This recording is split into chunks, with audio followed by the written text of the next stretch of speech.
Karen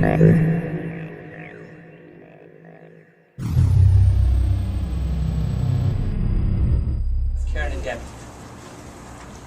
Probably at least 10.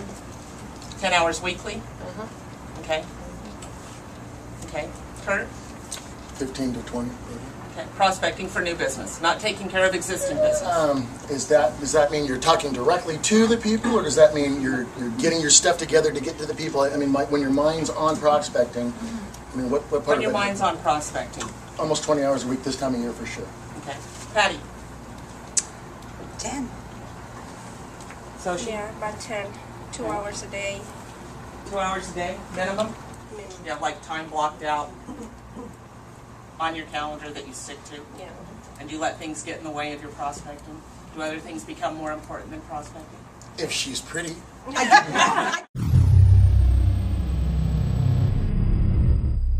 We probably have turned down more listings than taken this year. And I think the reason for that is that we've gotten more selective. Before, we felt that we could handle everything and we could make it happen. Now we've realized, maybe years has wisdom, that you can't help everybody. Some people can't be helped. All they do is pull from you and take time and drain us.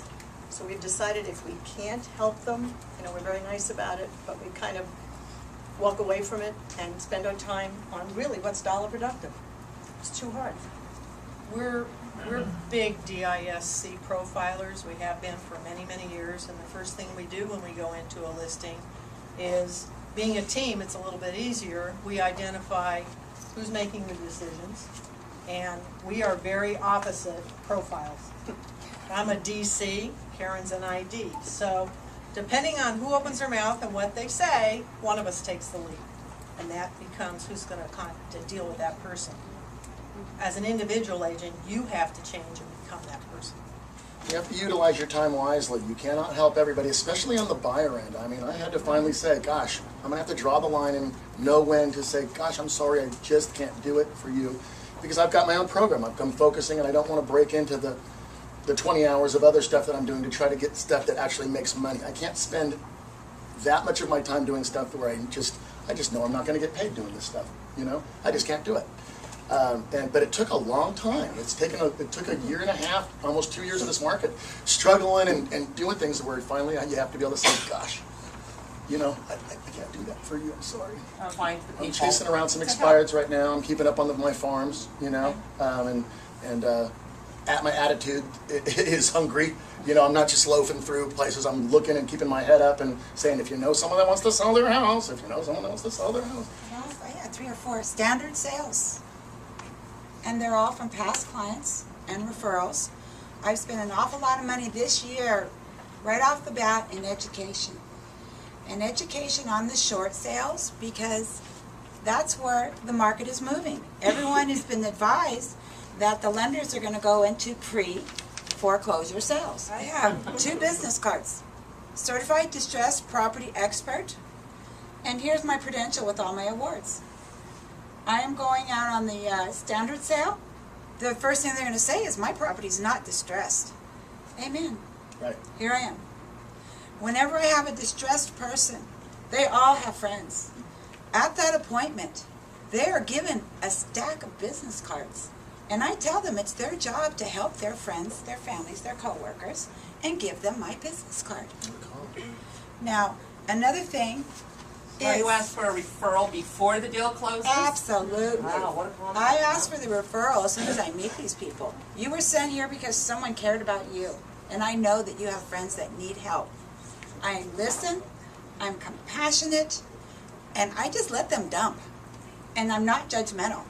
They may be losing their house and buying the big screen, the big plasma. Okay? There's a lot of rejection and a lot of frustration with the banks. And I want everyone to know the banks don't know what they're doing, so don't get frustrated with the banks. Be compassionate and listen to the banks, and you will close. Foreclosure versus short sale. Only in the short sale listing packet, because there's so many people that are so frustrated they just want to walk away. I'm here for you 5 years from now, 2 years from now. Let's avoid that foreclosure at all costs. Okay? I'm their advocate, and I let them know. Well, the besides farming, I do have a lot of list of referrals and that I have worked in the past. And also my farming area, they have given me referrals because they know me in the area. They call me and say, well, my friend is, looking to sell or looking to buy, whatever the situation is. Also in the farming area, I do have several people who have purchased an income property that they cannot afford it anymore, so they do call me to sell a house outside my farming areas. I have one basic line that forwards to me wherever I am at basically all times, and then I've got another line that goes directly to someone who's going to be answering it to deal with buyer calls. I just signed up for Facebook within this last month. I blog a lot on the professional sites, and I listen to other professional brokers and agents, what they have to say, what their problems, what their successes. I talk to banker vice presidents, and on my Facebook, it's completely professional. There's nothing about my grandchildren or my life on it. It's saved another home, welcome them to my distressed property workshop, and any way that I can help them. I will communicate with past clients. They have a new baby, they want to post the picture, congratulations. So I will communicate on their personal lives, but not on mine. I want to keep it professional. And a phone call. And now I've been texting a lot more, but I think people like to hear my wonderful voice. I don't have an old phone, but I do answer it. But I do believe that answering the phone is critical. Critical. You can't have a full voicemail. You've got to answer the phone. And how we as a team handle that is I'm the only one who gets the calls. Deb is the agent calls. I do all the other calls. Every sign, everything else comes to me. So they can't do good guy, bad guy. I talked to somebody else on your team and they said, no, they didn't. It was me.